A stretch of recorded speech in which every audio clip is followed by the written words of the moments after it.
सकल मराठा समाज बार्शीच्या वतीने आयोजित पत्रकार परिषदेमध्ये बार्शी शहर आणि तालुक्यातील उपस्थित सर्व प्रिंट मीडिया असेल डिजिटल मीडिया या सर्वच पत्रकार बंधूंचे या ठिकाणी मी सहर्ष शुभ स्वागत करतो।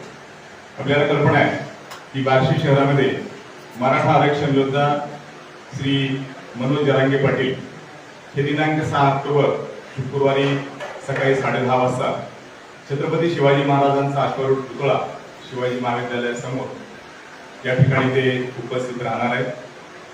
सकल मराठा बांधवांसाठी त्यांनी ओबीसी मधूनच समाजाला आरक्षण मिळालं पाहिजे यासाठी म्हणून त्यांनी उपोषण केलं होतं आणि या उपोषणाची दखल सरकार दरबारी घेऊन मुख्यमंत्र्यांनी 30 दिवसाची मुदत समाजाला आरक्षण देऊ अशा पद्धतीचं आश्वासन देऊन ते उपोषण सोडलेलं आहे। मराठा समाजातील कुणबी वर्गाला ओबीसी मध्ये आरक्षण आहे आणि कुणबी व मराठा हा एकच प्रवर्ग असून सरसकट सर्वच मराठ्यांना ओबीसी मधून आरक्षण द्यावं यासाठी तमाम मराठा बांधव आग्रही आहेत। श्री मनोज जरांगे पाटील यांची भूमिका समजून घेण्यासाठी व त्यांना पाठिंबा देण्यासाठी तमाम बार्शी शहर व तालुक्यातील मराठा समाज बांधवांनी उपस्थित राहावे यासाठी सकल मराठा समाज बार्शी यांच्या वतीनं आवाहन करण्यात येते आणि बार्शी शहरामध्ये या सभेच्या निमित्तानं मनोज जरांगे पाटील त्यांचा कुर्डवाडीचा दौरा झाल्यानंतर या ठिकाणी उपस्थित राहणार आहे। त्यासाठी म्हणून बार्शी शहरामध्ये कशा पद्धतीनं सध्या या विषयाच्या अनुषंगानं समाज बांधवापर्यंत हा संदेश देण्यासाठी कशी तयारी चालू आहे याबद्दलची माहिती अण्णा शिंदे देतील। जय शिवराय। उद्या 6 तारखेला मनोज जरांगे पाटील साहेब यांची मराठा आरक्षणासाठी जी सभा होत आहे तर मराठा समाजाला सर्वप्रथम ओबीसी मधून आरक्षण पाहिजे ही भूमिका आम्ही तुम्हाला सर्वप्रथम या ठिकाणी आमची सांगतो। बार्शी शहरातून सर्व मराठा समाजातील बांधवांना आणि भगिनींना आम्ही प्रत्येक ठिकाणी प्रत्येक वार्डामध्ये आम्ही बैठका घेऊन मीटिंग घेऊन सर्वांना आवाहन केलेलं आहे। सोलापूर रोड, तुळजापूर रोड, सुभाषनगर बाग, Latur road, Alipur road, Upalai road, Paranda road या ठिकाणून सर्व आमचे बांधव मोठ्या संख्येने जमून या ठिकाणी सभेच्या ठिकाणी सकाळी 10 वाजता येतील। तिथून 10:30 वाजता ते 11:15 पर्यंत मनोज जरांगे पाटील साहेब यांचं बार्शी शहरात आगमन होणार आहे आणि तिथून त्यांची सभेला सुरुवात करण्यात येणार आहे। तरी बार्शी शहरातील काही कार्यकर्त्याला अडचण आल्यास आम्ही काय व्हॉट्सअपवरती सकल मराठा समाज सेवा संघाचे काही ग्रुप बनवलेले आहेत त्याच्यावरती एक 500 स्वयंसेवकांची आम्ही टीम तयार केलेली आहे। त्या 500 स्वयंसेवकाच्या टीम मार्फत सर्वांसोबत म्हणजे कॉन्टॅक्ट मध्ये राहण्यात येईल आणि सर्वांनी शांततेत आणि एकच निर्धार करून या ठिकाणी सभेला उपस्थित राहण्याचा आम्ही परत एकदा बार्शी शहरातील सर्व मराठा समाज बांधवांना विनंती करतो की लढाई जी आहे ही आपली अत्यंत महत्वाच्या टप्प्यावर असून सर्वांनी या सभेला उपस्थित राहावं ही आपल्या पत्रकार बांधवाच्या वतीने आम्ही त्यांना विनंती करतो आणि माझ्या 2 शब्द संपवतो। जय जिजाऊ, जय शिवराय।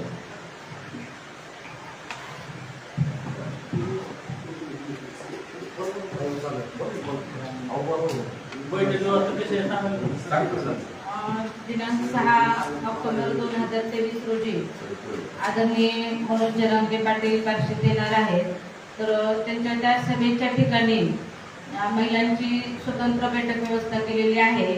तसंच ज्या प्रमुख महिला आहेत त्याच स्वयंसेवक म्हणून काम करणार आहेत। सध्या आम्ही Gute madam, Renuka Jadhav, Vishwarupa Shelke, Shailaja Gite madam, Rohini Gavhane madam आम्ही डोअर टू डोअर सदर सभेच्या ठिकाणी महिलांनी जास्तीत जास्त संख्येने उपस्थित राहावं असं आवाहन करतोय आणि या पत्रकार परिषदेच्या माध्यमातूनही सदर सभेला जास्तीत जास्त महिलांनी उपस्थित राहावं असं मी आवाहन करते। जय जिजाऊ, जय शिवराय। ग्रामीण भागामध्ये मराठा समाजाच्या आंदोलनाच्या अनुषंगाने अनेक बैठका चालू आहेत। खूप मोठा प्रतिसाद त्या ठिकाणी मिळतोय। यापूर्वी मला एक आपल्या सर्वांच्या माध्यमातून बार्शी तालुक्यातील सर्व मराठ्यांना सांगायचं आहे की मुळातच जरांगे पाटलांचा हा दौरा होता तो तुळजापूर, सोलापूर, पंढरपूर आणि चौंडी या मार्गे होता। परंतु बार्शी तालुक्यामध्ये मागील अनेक वर्षापासून अनेक दिवसापासून सातत्याने चांगल्या पद्धतीचे आंदोलन चालू आहे।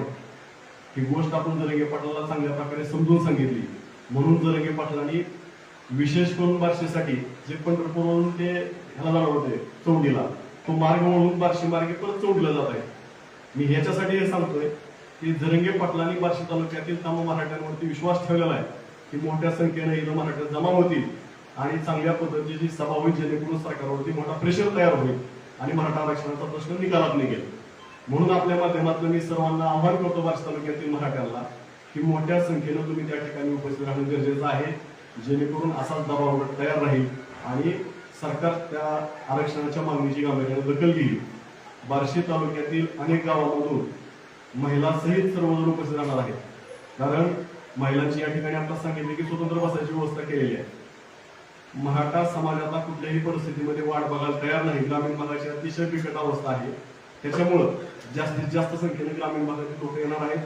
परंतु आपल्या माध्यमातून आम्ही आवाहन करतोय की मोठ्या संख्येने उपस्थित राहा. जरंगे पाटलाचा काही योद्धा आपल्या तालुक्यामध्ये येत आहे.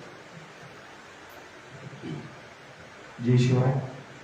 सकल मराठा समाजाच्या वतीने 6 ऑक्टोबर रोजी मराठा योद्धा श्री मनोज जरांगे पाटील यांची सभा छत्रपती शिवरायांचा अश्वरूढ पुतळा श्री शिवाजी शिक्षण प्रसारक मंडळाचं श्री महाविद्यालय येथे त्या मुख्य गेटच्या समोर होणार आहे. त्या सभेच्या अनुषंगाने साधारण 500 स्वयंसेवक हे शहरातील असतील, त्याचबरोबर ग्रामीण भागातील 500 स्वयंसेवक, त्याचबरोबर 200 महिला स्वयंसेवक, त्याचबरोबर वेगवेगळ्या समित्या नेमण्यात आलेल्या आहेत. या समितीमध्ये सोशल मीडियाची टीम समिती असेल, त्याचबरोबर स्टेज कमिटी टीम समिती असेल. या सर्व गोष्टीला सर्वात महत्त्वाची जी समिती लागते ती मनोज जरांगे पाटील आल्यानंतर आपण पाहत असाल की ज्या ज्या ठिकाणी मनोज जरांगे पाटील जात आहेत त्या ठिकाणी पूर्वी गर्दी होत आहे. त्यांच्याकडे मोठा मराठा बांधव त्यांना भेटण्यासाठी, पुष्पगुच्छ देण्यासाठी, त्यांच्यासोबत सेल्फी काढण्यासाठी देखील मोठ्या प्रमाणामध्ये त्यांच्याकडे गराडा असतात. त्यांच्यासाठी देखील 100 स्वयंसेवकाची एक सेपरेट समिती आम्ही या अनुषंगाने नेमली आहे. त्याचबरोबर गेल्या 5 ते 7 दिवसापासून आपण पाहत असाल की वेगवेगळ्या भागामध्ये जे काही सभा होत आहेत, मॅनेजमेंट होते, त्यासाठी एक वेगळी समिती नेमलेली आहे. या समितीच्या माध्यमातून एक समिती प्रमुख आणि त्याच्यासोबत 10 मराठा बांधव मराठा सेवक म्हणून आम्ही त्यांचं नामकरण केलेलं आहे. तर 10 मराठा सेवक, एक समिती प्रमुख आणि त्याच्यावर जे सिनियर मंडळी आहेत त्या सिनियर मंडळीची नेमणूक केली आहे. त्याचबरोबर मनोज जरांगे पाटलांचा जो सत्कार होणार तो बार्शी तालुक्यातील एकमेव महिला सासुरेच्या आवारीताई, त्यांनी महाराष्ट्रात एकमेव महिला अशा होत्या की त्यांनी 5 दिवस आमरण उपोषण मनोज जरांगे पाटलांच्या समर्थनात केलं.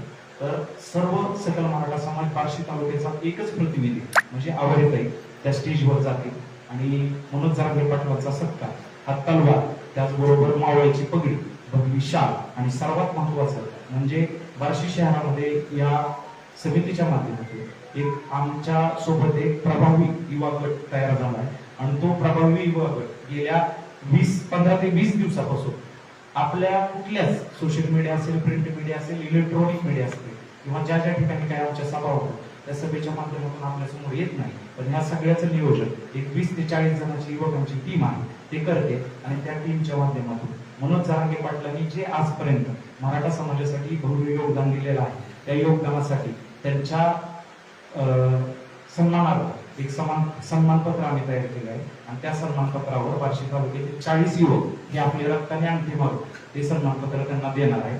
असा आगळा वेगळा सत्काराचा कार्यक्रम देखील मनोज जरांगे पाटलांचा आहे. याचबरोबर वेगवेगळ्या भागामध्ये आता आम्ही बऱ्याच काही दिवसापासून सर्वे करतो, तर साधारणपणे 138 गावापैकी प्रत्येक गावामधून साधारण कमीत कमी ह्या 2 फोर व्हीलर आणि जास्तीत जास्त 20 ते 25 फोर व्हीलर पर्यंत नियोजन आहे आणि बहुसंख्य 2 व्हीलर ह्या बार्शी शहरामध्ये येत आहे. त्यासाठी आम्ही पार्किंगची देखील आमच्या 100 स्वयंसेवकाची टीम नेमली आहे. त्या अंतर्गत पार्किंगची व्यवस्था ही शिवशक्ती मैदानावरून जो आपण कासारवाडी रोड जातो मुख्य रोड त्या ठिकाणी केलेली आहे. त्याचबरोबर आपण बाळेश्वर नाक्यापासून जो कासारवाडीला रोड जातो त्या एक ठिकाणी केलेली आहे. त्याचबरोबर लाकूड तळ या ठिकाणी मोठी मोकळी जागा आहे, त्या ठिकाणी देखील पार्किंगची व्यवस्था केली. त्याचबरोबर खांडवी ह्या साईडवरून किंवा कुडवाडी ह्या रोडवरून ज्या गाड्या येणार आहेत त्यांच्यासाठी उपळा रोड आणि अलिपूर रोडला देखील मोठ्या प्रमाणामध्ये व्यवस्था केली. त्याचबरोबर गाडेगाव ह्या रोडच्या साईडने ज्या गाड्या येणार आहेत त्याच्यासाठी आपण परांडा रोडला देखील पार्किंगची व्यवस्था केली. त्याचबरोबर 2 व्हीलर पार्किंग ही मोठ्या प्रमाणात करणं आवश्यक आहे. यासाठी महात्मा फुले जे मंदिर आहे उपळा रोडला मंगल कार्यालय त्या ठिकाणी 2 व्हीलरची पार्किंग केली. त्याचबरोबर लातूर रोडवरून येणाऱ्या गाड्यांची, काही मॉडेल हायस्कूलच्या भागामध्ये असेल, लाकूड तळ्या भागामध्ये असेल, आगळगाव काटेगाव ह्या ठिकाणची व्यवस्था त्या ठिकाणी केलेली आहे. ह्या सगळ्या व्यवस्थापन करत असताना यामध्ये बार्शी शहरातील 500, ग्रामीण भागातील 500, महिलांच्या 20 अशा स्वयंसेवकाची निवड करण्यात आली आहे. त्यांना पूर्णपणे हा सगळा जो नियोजनाचा भाग आहे तो आम्ही काही कारण असतो हा गोपनीय पद्धतीने करत आहोत. आम्हाला ज्या काही अडचणी वाटतात त्याची पूर्ण आम्ही रोज संध्याकाळी, सकाळी आणि संध्याकाळी, सकाळी साधारण 12 वाजता आणि संध्याकाळी ज्या काही भागामध्ये मीटिंग होतात त्याच्यानंतर सर्व मीटिंग संपल्यानंतर रोज संध्याकाळी 9 ते 10 वाजता या प्रत्येक गोष्टीचा आढावा घेत आहोत. आणि या सर्वांमध्ये युवकांचा आणि जे गेल्या अनेक वर्षापासून बार्शी शहरातील मराठा समाजासाठी कार्य करणारे प्रत्यक्ष जरी आम्ही समोर दिसत असलो, तिथे आम्ही जरी बोलायला आपल्या समोर असलो तरी आमच्या पाठीमागं असंख्य अशा हात आहेत आणि त्यांच्या माध्यमातून अतिशय प्रभावी नियोजन करण्याचं काम आम्ही करत आहोत. तर आपल्या माध्यमातून पुनश्च एकदा मी सर्वांना विनंती करतो की आजपर्यंत बार्शीने शिस्तीचं प्रदर्शन केलंय, त्याच पद्धतीने आपण 6 तारखेला शिस्तीचं प्रदर्शन करत मोठ्या संख्येने उपस्थित आहोत. समोरच्या साईडला साधारण 2 ते 3 हजार महिलांसाठी खुर्च्या टाकलेल्या असतील, त्या ठिकाणी महिला प्रथमतः बसतील. त्याच्या पाठीमागं प्रौढ लोकांसाठी खुर्च्या असतील, त्या ठिकाणी ते बसतील. त्याच्यानंतर पाठीमागे युवक अशा पद्धतीचं नियोजन बैठक त्या ठिकाणी करण्यात आली. आणि ह्या सर्व ज्या काही गोष्टी आहेत त्या पूर्णपणे पोलीस प्रशासनाशी चर्चा विनिमय करून गेल्या 8 दिवसापासून आम्ही पोलीस प्रशासनाशी चर्चा विनिमय करतो. ह्या सर्व गोष्टीला आम्हाला ज्या ज्या काही यंत्रणा लागणार आहेत त्या सर्व यंत्रणा आमच्या सोबत गेल्या 8 दिवसापासून अतिशय सक्रिय पद्धतीने काम करतात. पत्रकारांसाठी साधारणपणे 40 ते 50 पत्रकार बसतील, यासाठी एक सेपरेट स्टेज त्या ठिकाणी कार्यक्रम.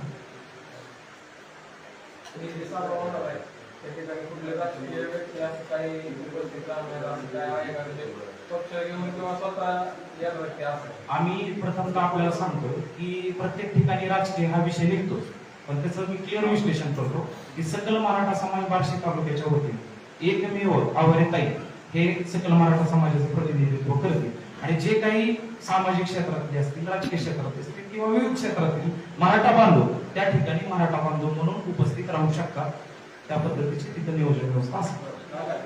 एवढं मोठं नियोजन होतंय, कॉलेजच्या परिसरात सभा होते, तर विद्यार्थ्यांची गैरसोय होऊ नये याची काही काळजी घेतली? अतिशय महत्वाचा प्रश्न आपण विचारला. त्या ठिकाणी त्या दिवशी चित्रकलेची देखील महाराष्ट्र लेवलची एक स्पर्धा आहे, तर त्या संदर्भात आम्ही तिथे चर्चा केली. तर जे जगदाळेमामा हॉस्पिटलचं पलीकडचं गेट आहे त्याच्या समोरचा जो कॉलेजचं गेट आहे तो पूर्णपणे मोकळं गेट राहणार आहे. आणि त्या ठिकाणी आम्ही आमचे स्वयंसेवक असतील आणि पोलीस प्रशासन असेल, ते पोलीस प्रशासन आणि स्वयंसेवक त्या रोडला फक्त विद्यार्थ्यांना सोडतो. आणि त्या संदर्भात श्री शिवाजी महाविद्यालय आणि जी काही त्या स्पर्धेशी ज्या ज्या काही शाळा रिलेटेड आहेत त्यांच्याशी आम्ही गेल्या 2 दिवसामध्ये चर्चा केली. येणाऱ्या समाजाची संख्या लक्षात घेता तिथं म्हणजे 30 स्पॉटला निघाय पण मैदान घ्यायला पाहिजे.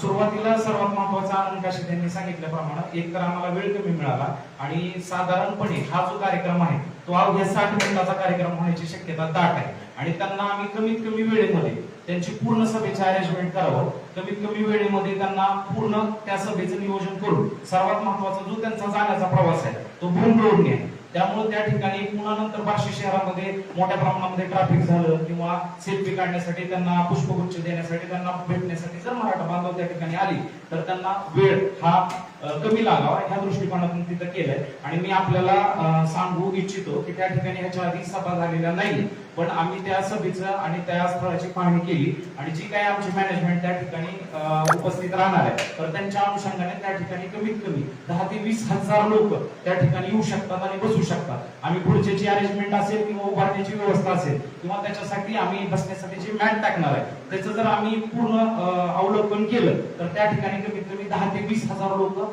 सहजासहजी बसू शकतात. कारण ज्या ठिकाणी आम्ही स्टेज टाकलाय त्या ठिकाणापासून पंचायत समिती हे पूर्णपणे स्पष्टपणे तिथल्यापर्यंत लोकांना ते दिसतं. आणि अलीकडच्या साईडला जे आहे मोहिते कॉम्प्लेक्सची उजवी साईड त्या ठिकाणाहून देखील मोठ्या प्रमाणामध्ये लोक त्या ठिकाणी उभं राहू शकतात. चांगला कार्यक्रम असला की पाऊस पडतो, त्या दृष्टीने काही नियोजन आम्ही पावसाच्या दृष्टिकोनातून म्हटलं तर आम्हाला पहिल्यांदा तर बऱ्याच जणांचं असं मत होतं की तुम्ही सभागृहामध्ये सभा घ्या, पण आताची परिस्थिती अशी आहे की मनोज जरांगे पाटलांचं जर आपण झंझावत पाहत असाल तर 16, 17 एकर जमिनी लोकांनी नाव करून त्यांच्या सभा घेतलेल्या आहेत आणि मराठा बांधवांविषयी ज्यावेळेस आम्ही चर्चा केली तर त्यांचं असं स्पष्ट म्हणणं आहे की आपण आतापर्यंत अनेक संघर्षांना तोंड दिलंय, पाऊस हा आपल्यासाठी मोठा संघर्ष नाही. आता बार्शी शहरामध्ये काही कोंबडीचे दाखले देखील मिळाले, त्या संदर्भात काय आव्हान असणार? मी त्या बाबतीत मनोज जरांगे पाटील यांच्याशी आमच्या बांधवांनी चर्चा केलेली आहे. त्या बाबतीत काही स्पष्टता आपल्या समोर करू इच्छित नाही, कारण तो गोपनीय भाग आहे आणि ज्या काही प्रमाणपत्र मिळाले त्यासाठी देखील आम्ही आव्हान केलंय आणि 6 तारखेनंतर जी 14 तारखेची पुढची दिशा असेल, मनोज जरांगे पाटील इथे येण्याचं मुख्य कारण काय तर 14 तारखेला जी त्यांची भव्य दिव्य सभा होणार आहे त्या सभेनंतर ते 10 दिवस सरकारला वेळ देणार आहे आणि त्या अनुषंगाने जे सरकार काही डिसिजन घेईल त्या अनुषंगाने त्यांच्या ज्या ज्या ठिकाणी काही सभा झाल्या, ज्या ज्या ठिकाणचे काही महाराष्ट्रातील मराठा बांधव आहेत त्यांना जे ते काय आदेश देणार आहेत, जसं की आपण प्रमाणपत्रा संदर्भात बोललो असं किंवा पुढची काही आंदोलनाची दिशा असेल त्या पद्धतीने आम्ही पुढील निर्णय घेऊ. यामध्ये युवकांचा सहभाग कसा आहे? मी तुम्हाला सर्वात आनंदाची गोष्ट सांगतो की माझ्या जन्माच्या आधी अण्णासाहेब पाटलांचा मृत्यू झाला किंवा त्यांनी बलिदान दिलं, तेव्हापासून ह्या बार्शी तालुक्यांनी मराठा असेल किंवा इतर समाजाचे सामाजिक कार्याला एक वेगळी दिशा दिली. त्यापासूनचा काळातून अनेक युवक या बार्शी तालुक्याने या आंदोलनातून तयार झालेले बघितले. मी आपल्याला 6 तारखेच्या आधी त्या युवकांबद्दल माहिती देऊ शकत नाही, पण मी तुम्हाला अत्यंत आनंदाने सांगतो आमच्याकडे 50 मुलं जी गेल्या 8 दिवसापासून, मी तुम्हाला अभिमानानं सांगतो, जी संध्याकाळी साधारणपणे 1 वाजता झोपतायत, सकाळी 5 वाजता उठतायत आणि त्यांच्या घरच्यांचे आम्हाला फोन येते की ते झोपेत सुद्धा फक्त मराठा मनोज जरांगे पाटील यांच्या सभेची चर्चा करतायत. अशी 50 जणांची अत्यंत प्रभावी युवा टीम ह्या सगळ्या प्रोसेसचं आयोजन करते आणि त्याच्या सोबतच जी 500 जणांची टीम निवडली आहे त्या 50 मुलांनी जी सोबत 10 मुलं घेतली आणि ग्रामीण भागातली जी 500 जणांची टीम आहे ती अत्यंत तडफेने काम करते. विचार करा तुम्ही, जर ह्या सभेसाठी 1000 स्वयंसेवक काम करत असतील तर त्या सभेचं स्वरूप काय असेल? आता याच्या अगोदर बार्शीमध्ये अनेक आंदोलनं झाली मराठा आरक्षणासंदर्भात, आता या सभेनंतर अशी काही दिशा ठरणार आहे का? सर्वात महत्वाचा प्रश्न विचारला की मनोज जरांगे पाटीलच आपल्याकडे यायला लागले की 14 ऑक्टोबरला जी त्यांची भव्य दिव्य सभा होणार आहे ती सभा नाही, ती सबंध मराठा समाजाला दिशा देणारा कार्यक्रम आहे आणि त्या कार्यक्रमाच्या अनुषंगाने ते इथे येत आहे आणि 14 ऑक्टोबरला आता पूर्ण मराठा समाजाने पूर्णपणे एक नेता, एक विचार आणि एक दिशा अशी भावना मनामध्ये ठेवली. मनोज जरांगे पाटील जे काही त्या विचारपीठावरनं आपल्याला संदेश देतील, आव्हान करते, त्या पद्धतीने सकल मराठा समाज बार्शी तालुका पुढची दिशा ठरवेल. शेवटचा प्रश्न मला, जी आता तुम्ही सांगताय की पंचायत समितीपर्यंत लोकांच्या गर्दी असेल तर त्याची साऊंड व्यवस्था वगैरे, कारण की त्यांनी जेव्हा बोलायला चालू करायचं शेवटच्या व्यक्तीपर्यंत तो आवाज गेला पाहिजे, आता ते सगळ्यामध्ये थोडा गोंधळ होतो, त्याच्या संदर्भात तुम्ही काय केलं?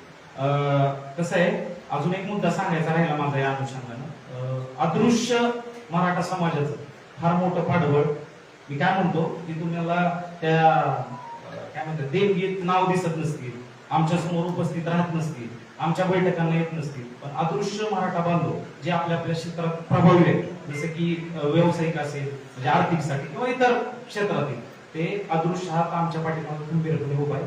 त्या अनुषंगानं आपला मराठा बांधव बालाजी कानगुडे हा गेल्या अनेक वर्षापासून सभेचं प्रभावी नियोजन करतोय. त्यांच्या हातात पूर्णपणे आम्ही नियोजन दिलेलं आहे आणि रोज संध्याकाळी आम्ही ह्या सगळ्या गोष्टीची टेस्टिंग करतोय की आपण कुठपर्यंत आवाज पोहोचू शकू किंवा आपण कुठल्या पद्धतीने कुणाला कुठल्याच गोष्टीची कमतरता जाणवली नाही पाहिजे. आलेल्या प्रत्येक मराठा बांधवांना मनोज जरांगे पाटलांना ऐकता आलं पाहिजे, या पद्धतीचं नियोजन आम्ही गेल्या 3 ते 4 दिवसापासून तुम्ही पाहत असाल 2 दिवस झालं स्टेज पाडलाय. तो स्टेज करण्यामागचाच उद्देश होता की त्या ठिकाणी पुन्हा वेळ कमी पडू नये आणि पुढच्या नियोजनाला व्यवस्थापनाला वेळ कमी पडू. नाही, दिवसा असल्यामुळं काल आम्ही एलईडी संदर्भात विचार केला, रात्री आम्ही बसलो होतो त्या संदर्भात, पण दिवसाची वेळ आहे साधारण मगाशी सांगितल्याप्रमाणे 10:30ची सभा 11ला निश्चित सुरू होईल आणि अवघ्या 60 मिनिटाचा वेळ, त्यामुळे एलईडीची व्यवस्था त्या ठिकाणी आहे. सर्वात महत्वाचं आपल्या डिजिटल मीडिया, प्रिंट मीडिया आणि इलेक्ट्रॉनिक मीडिया यांनी गेल्या अनेक वर्षापासून बार्शी तालुक्याचं काम हे असंख्य पद्धतीने देश पातळीवर राज्य पातळीवर पोहोचवलेला आहे. त्या मीडियाच्या माध्यमातून ह्या सभेचं स्वरूप गेल्या 8 दिवसापासून आम्ही प्रत्येक मराठा बांधवापर्यंत किंवा महाराष्ट्रातील इतर मराठा बांधवांपर्यंत पोहोचत आहोत. आज आपण एवढे मोठ्या प्रमाणामध्ये पत्रकार परिषद घेतली. या पत्रकार परिषदेला उपस्थित राहिला आणि आम्हाला जे काही सहकार्य करण्याची भावना आपण दाखवली त्याबद्दल सकल मराठा समाजाच्या वतीनं आपले मनस्वी आभार व्यक्त करतो.